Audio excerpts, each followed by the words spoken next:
도로에 나가면 자동차 뒤편에 각종 스티커가 붙어있는 것을 볼 수 있습니다.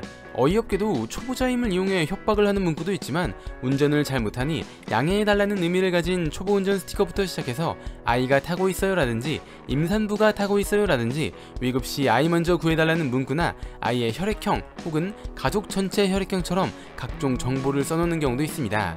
이 중 혈액형의 경우 수혈이 필요한 큰 사고가 났을 때 도움이 될 수 있을 것 같다는 생각이 들어 초보를 벗어난 사람들도 많이 붙이곤 하죠. 그런데 사실 혈액형 스티커는 아무런 도움이 되지 않는다고 합니다. 환자에게 수혈이 필요한 상황이라는 것은 사고가 굉장히 크게 났다는 것입니다. 스티커가 있었나? 하는 생각이 들 정도로 자동차의 상태가 온전하지 않겠죠. 만약 스티커가 잘 붙어있다 하더라도 인명구조를 하기에 바쁜 구급대원이 혈액형 스티커를 보고 있을 여유는 없을 것입니다. 만약 구급대원이 이 스티커를 봤다 하더라도 병원에 정보를 전달할 일은 없습니다. 피를 많이 흘렸을 땐 자신의 혈액형과 같은 혈액형의 피를 받아야 합니다. 다른 혈액형의 피가 들어올 경우 피가 굳어 혈관을 막아 사망하게 될 수도 있습니다. 병원에서 혈액형 스티커를 보고 수혈을 했는데 하필 차에 탄 사람이 다른 사람이었거나 스티커의 정보가 정확하지 않을 경우 큰 사고가 발생할 수 있기 때문에 수혈이 필요한 환자가 들어올 경우 정확한 판단을 하기 위해 혈액형 검사를 먼저 한다고 합니다. 그렇기 때문에 혈액형 스티커는 전혀 도움이 되지 않는 것이죠.